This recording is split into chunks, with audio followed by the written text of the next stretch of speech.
A Metamorfose de Franz Kafka. Essa é uma pérola raríssima da literatura universal.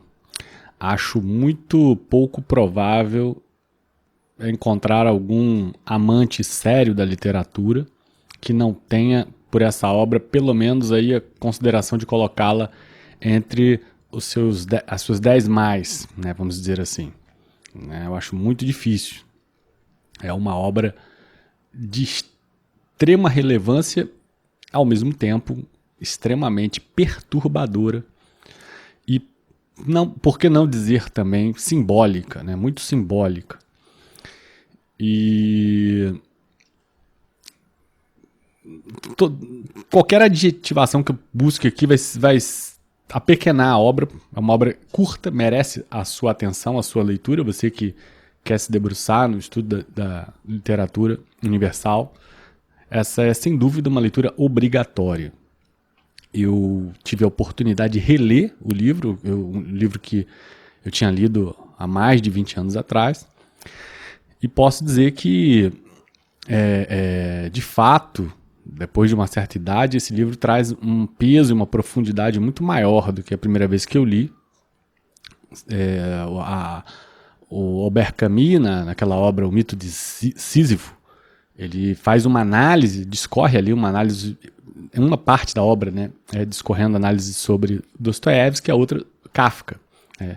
E ele fala que o Kafka te convida à eterna releitura, porque cada vez que você for ler essa obra, você vai interpretar, vai acrescentar profundidade a essa interpretação, e de fato ela deixa um leque interpretativo bem vasto, o que torna a obra muito mais interessante, porque nos possibilita abrir discussões a respeito e trocar informações, riquezas. O próprio Camus faz observações interessantíssimas a respeito da obra, a respeito, né, dessa obra do Kafka e outros também. E, enfim, vamos falar brevemente assim, o que seria a história, né? A história desse caixeiro viajante chamado Gregor Samsa, que um belo dia acorda e se percebe transformado num enorme inseto, né? Um inseto monstruoso, repulsivo, repugnante, e de forma que a sua mobilidade se vê cerceada, e ele que era, digamos, o arrimo de família, né, o jovem responsável por trazer sustentação financeira à família, se vê ali impedido de ir ao trabalho. Né? Logo, é uma análise praticamente assim, que já começa nesse dia em que ele se vê transformado em inseto e fica preocupado. Né? O absurdismo, né, vamos dizer assim, que o Camus tanto exorta aqui na obra do Kafka, ele já começa daí, né? Do próprio tipo de preocupação que o Gregor Samsa demonstra ter, estando ele transformado num inseto monstruoso. Então você tem, digamos, o absurdo e o absurdo dentro do absurdo. O Kafka consegue, digamos, fundar aí um movimento que vai redundar lá na frente no surrealismo. Porque de fato é surreal, é um verdadeiro pesadelo. O livro traz esse sentimento de pesadelo, sombrio, né? Da onde muitos vão beber dessa fonte, desde da própria literatura, com o realismo mágico, que a gente vai ver depois com Gabriel Garcia Marques, entre outros, né? Mas também na pintura, com Salvador Dalí, o Buñuel no cinema. A gente vai ter toda uma gama de artistas que vão sofrer influência direta do Kafka. E o Gregor Samsa, o absurdo é ele, numa história em que nos é narrada num tom extremamente realista, em contraste com o fato da questão absurda de ele se ver transformado num inseto monstruoso, né?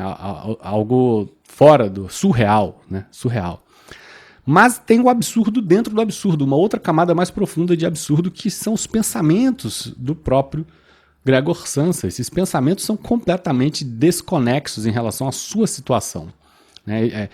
Qualquer pessoa normalmente que se coloque na situação absurda dele, né, de ter acordado de manhã transformado num inseto monstruoso, terá pensamentos muito mais preocupados com sua própria situação, sua aparência, a questão da aceitação em relação à família, e menos em relação a estar atrasado para o trabalho, né? Com isso, o Kafka já dá uma alfinetada, já sugere aí, né, um mundo extremamente instrumentalizado, objetificado pelos modos produtivos, sem dúvida nenhuma que é uma crítica a essa instrumentalização do homem em relação aos modos produtivos, em que o homem se vê transformado, mais do que num inseto monstruoso, se vê transformado num meio para se atingir finalidades econômicas. E ele é o arrimo de família, então ele sustenta pai e mãe, ele que arca com os custos da casa, a irmã que está ali junto dele. E ele praticamente se vê transformado nisso. Ou seja, na verdade, a transformação, a grande metamorfose, né, que significa transformação, essa grande transformação já havia ocorrido muito antes desse dia em que ele acordou e se deparou como sendo um inseto. Porque, no fundo, aquilo era só o reflexo de uma transformação precedente, que é a transformação do homem num mero instrumento de trabalho, de fornecimento de sustento, de meios de sustento, né? Claro, aí tem uma crítica forte em relação a isso, a sociedade de mercado, a forma como a civilização se organizou, instrumentalizando a vida de muitas pessoas, né? A esmagadora maioria. E o Kafka já estava ali, né? Apontando isso. Outro detalhe interessantíssimo é a relação do Gregor Samsa com a família, porque é claramente colocado em questionamento a questão do afeto familiar, né? O afeto familiar, ele advém, segundo aqui a obra do Kafka, de dois laços, né? Dois laços. O primeiro, o laço de identidade, uma vez transformado no inseto, não há mais identificação com o próprio filho, com o próprio irmão, e naturalmente se deixa de pensar nele enquanto um filho, até mesmo enquanto um ser vivo, a gente vai ver isso, né? No decorrer da obra a coisa vai se aprofundando. E além do laço de identidade, o laço de utilidade, né? Porque uma vez que ele fica incapacitado para o trabalho, naturalmente a empresa é a primeira a limá-lo, né? Tirá-lo da lista de importância, de prioridade, o que é nada mais natural do que isso. Não se pode esperar que uma empresa trate o seu funcionário como uma família, mas até mesmo a família o tem em estima, em alguma medida conexo com o sentido de utilidade, porque a partir do momento que ele não é mais útil, ele passa a ser um estorvo para a família. E não à toa a obra termina com uma espécie e aí desculpa o spoiler, né, antecipação para quem ainda não leu, né, mas ficou aviso, né, a obra termina como uma espécie de alívio, muito alívio naquela família, uma vez que o Gregor Samsa vem a falecer. Então, uma vez que a família se livra daquele estorvo, né, a família se sente livre, liberta daquele problema que ele se tornou. Então, traz um enorme transtorno, porque se pensarmos, né, a nossa sociedade contemporânea tem a civilização se pauta sobretudo nas relações produtivas, no que é útil, na utilidade, e o segundo, e a parte afetiva, que é o que, digamos, nos resta como chão, como parâmetro, né, é a família. E com um único arremesso, né, o Kafka mata duas bolas, né, com duas bolas com um único arremesso. Ele põe em xeque a civilização que se baseia no modo produtivo, né, da visão de utilidade, e ao mesmo tempo o chão, o último resquício, o último, que é a família, né? O amor familiar também é posto em questionamento nessa obra, uma vez que se perde o laço de utilidade e o laço de identidade. O Albert Camus é alguém que sugere que essa obra trata, em alguma medida, da questão também da animalidade, né? A questão do instinto, a incontinência em relação aos instintos humanos, uma vez que o jovem, né, mesmo que instrumentalizado, tem que lidar com esse estranhamento, né, muito comum, né, em famílias, quando o filho ou a filha, né, começam a se tornar mais adultas, né, haver um certo estranhamento com a geração anterior, porque justamente ali já você tem uma questão geracional, né, um espaço geracional de pessoas que já conseguiram, digamos, de alguma forma se afinar ou se refinar em relação aos seus próprios instintos, e outras que estão ali como pedra bruta, recém atirada ao mundo, né, tendo que começar a se controlar, se refrear, porque assim exige a civilização, e alguns atritos naturais, intergeracionais decorrem disso. Também há pode-se pensar nessa conotação. Outras, muitas e variadas formas de se interpretar a obra, eu penso um pouco também em levar para o lado do próprio artista, né? O artista, a pessoa quando se descobre artista, ela não deixa de se transformar num inseto inútil para a família, porque, de fato, o artista, sobretudo uma sociedade de mercado acelerada, numa civilização que pensa basicamente no modo de utilidade, né? Você, de repente, o Kafka era alguém que certamente passou muito por isso em vida, porque ele teve problemas pessoais com o pai dele. O pai dele era um judeu pragmático, um homem basicamente apegado com os pés no chão, né, em relação à produção, ao mercado e tal, e o Kafka era um artista, né? Então, o artista, para esse modo, essa percepção mais pragmática, é um inseto repugnante, é alguém inútil, né? Então, o Kafka certamente passou por esse tipo de problema, e talvez essa interpretação também tenha cabimento aqui para essa obra, né? Antes de continuar, eu gostaria de pedir aí agradecer muito, mandar um abraço forte aí para você que colabora aqui com o canal, que seja através do Pix, seja através do Apoia-se. Você que ainda não colabora e que gostaria de apoiar esse projeto, que é um projeto que a gente faz realmente com paixão aqui, algo que eu faço com gosto de fazer, né? E gostaria, claro, de dispor de mais tempo, de investir mais, para alcançar mais pessoas. Você pode colaborar, os links estão disponibilizados aqui no campo de descrição. Além disso, outra grande paixão também são os grupos que a gente tem mantido aqui para troca de influências, conversas, enfim. Os grupos também estão disponibilizados aqui, tem grupo de WhatsApp, grupo de Facebook. E se quiser também me siga no Instagram, né? Todos os links disponibilizados aqui. Além disso, a gente costuma disponibilizar ao final do campo de descrição resumos aqui de cada vídeo, assim, das obras tratadas em cada vídeo. E essa obra é uma das obras que estava prevista aqui no roteiro para 2024, é a obra de fechamento do ano de 2024. E eu deixei não à toa como última, para ter um desfecho de ouro, né? E de fato é o que acontece. Uma obra dessa, eu vou confessar que por muitas vezes, enquanto estava lendo essa obra, eu me senti profundamente comovido, comovido mesmo, muito, profundamente sensibilizado pela obra. Uma obra que mexe com a gente, e sobretudo a gente que pessoas que de alguma forma, ou acredito que mexa com todo artista, porque todo artista se sente, de certa forma, um inseto inútil frente à sociedade e às vezes frente à sua própria família também. Acredito também que mexa com as pessoas que tiveram problemas adversos com a própria família, adolescentes, enfim, ou jovens, ou problemas de outras ordens. E, ao mesmo tempo, também uma questão existencial, né? Tem uma forte questão existencial discutida aqui nessa obra, que também é muito explorado pelo Albert Camus no mito de Sísifo. Então, essa obra do Franz Kafka, em alguma medida, acaba expressando, revelando, por vezes, o atrito dele. Você sente que repercute ali o atrito que o próprio Kafka teve com o pai em vida, né? Isso é muito transmitido na obra pela relação do Gregor Samsa em relação ao pai, que a princípio é sustentado pelo filho, mas que gradativamente tem que começar a se virar, porque já viu que dali não vai, daquele filho, né, daquele inseto não vai sair mais dinheiro, né? Então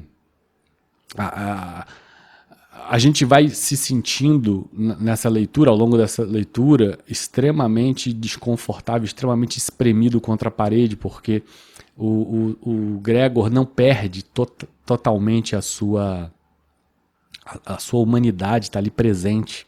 a sua consciência está presente, a sua facilidade de dialogar, não. Ele vai perdendo a capacidade de dialogar, expressar, conseguir, né, travar alguma espécie de diálogo com os outros personagens, e ele vai sendo tratado como uma coisa, né, vai sendo tratado como um objeto. Imagino também que muitas pessoas que tenham, por exemplo, passado por alguma comorbidade, algum problema, problemas sérios de saúde, também se sintam muito identificados com o Gregor Samsa, né? A ideia da utilidade familiar, a ideia de ser um estorvo para a família. Então, é uma obra muito forte, muito forte. Eu acho assim, é uma obra que apela a o senso humano e faz a gente olhar um pouco para a nossa sociedade que tem uma tendência gradativa cada vez mais a perder essa sensibilidade humana e a tratar uns e os outros como meros instrumentos, e a própria percepção de si mesmo como um ser repugnante é algo também fantástico que deve ter muito a ver, assim, pode ser interpretado, acredito, abra margem para muitos leques interpretativos com relação à psicologia, à psicanálise e enfim, a toda sorte de transtornos que possam, porventura, acontecer na vida das pessoas. Enfim, um livro extremamente rico e extremamente recomendável. Né? Extremamente recomendável. Eu, pensando aqui, né, vejo a questão... o Kafka teve cuidado de se preocupar em produzir uma narrativa extremamente real e, ao mesmo tempo, alimentar as questões da fantasia, né? Então ele faz, de fato, uma transformação gradativa do personagem, que perde a capacidade de enxergar, começa a usar das perninhas para se locomover na casa, que tem uma vontade de andar pelas paredes, mas isso é repugnante para a sua própria família, que passa a modificar os hábitos alimentares, que passa a ter gosto por coisas que não gostava antes, enfim. E tudo isso, né, junto com questões típicas familiares, né, de onde vai, como é que vai arrumar o quarto, agora que você tem um estorvo, a mudança abrupta na rotina da família. Isso é muito bem descrito ao longo da obra, né? O sentimento de perda, a relação talvez a mais complicada que tenha, que seja a relação da própria mãe, que se flagra desesperada nas poucas oportunidades ao longo da obra que teve de ver diretamente o filho estar transformado. Ali, eu acho que é um momento muito forte, porque a gente sabe que o elo que une mãe com filho tende a ser ainda mais forte, muitas das vezes, claro, né? Como disse, relações humanas abre toda espécie de exceção, mas muitas das vezes a relação mãe e filho é mais forte do que relação pai e filho, ou relação, enfim. E ali você vê que a mãe se desestrutura completamente, ela não tem condição, o amor dela se dissolve totalmente na hora em que ela tem o filho transformado num ser repugnante. Então, ali, eu acho que o Kafka soube mexer através da literatura e da imaginação, ele soube, digamos, ir no cerne do que sustenta a nossa civilização, né, que seria a família, que seria a sociedade de mercado. Ali ele põe tudo em questionamento, em xeque. Né? Talvez por isso algumas pessoas se sintam tão desconfortáveis ao ponto de não quererem valorizar a obra, o que é realmente lamentável, porque é, sem dúvida, uma das grandes obras da literatura universal. Aqui, um pequeno trecho que eu grifei aqui. Estava decidido a chegar até a irmã, puxá-la pela saia e com isso indicar que ela deveria ir ao seu quarto com o violino, pois ninguém aqui apreciava sua música como ele desejava fazer. Então veja, tem um momento na obra que a irmã, que eles alugam a casa para hóspedes de fora, né? E a irmã vai fazer uma execução de violino. E isso é muito interessante, né? Porque as pessoas que não se transformaram em inseto, ou seja, as pessoas normais, não se sensibilizam muito com o ensaio de violino da irmã. Ele que se transformou no inseto é o único ser dali que realmente se sensibiliza com a arte. Né? E por isso, inclusive, ele vai ser tomado por uma vontade de se aproximar e vai acabar se expondo. E ao se expor vai deixar todos inclusive os convidados, né, extremamente constrangidos e repugnados de ver aquele ser ali na sala, né, escutando o tal violino. Vai causar um pavor, um alvoroço, e, enfim, a família se desespera de ver que o segredo que era mantido, as 7 chaves de ter um inseto ali escondido no fundo do quarto, se revela aos convidados que estavam ali, né, assistindo a execução de violino da irmã. E ao final ele acaba sendo cuidado por uma empregada, né, uma empregada que tem uma relação também com ele muito pesada, então ele acaba sendo muito tripudiado por todos ali, né, e termina falecendo, né, e se tornando um alívio, a sua ausência se tornando um alívio. Quer dizer, veja que coisa, né? Que coisa pesada que o Kafka conseguiu construir e, infelizmente, acredito que fale muito ao nosso coração, fale muito às nossas experiências, à condição humana e nos deixe muito reflexivos em relação a muitas das nossas antigas convicções. Então, uma obra... Olha, pouquíssimas obras atingem esse patamar de reflexão, eu diria. Pouquíssimas. É isso, não pretendo me estender muito mais. Espero que essa análise tenha sido proveitosa para você que me assiste. Um forte abraço. Até a próxima.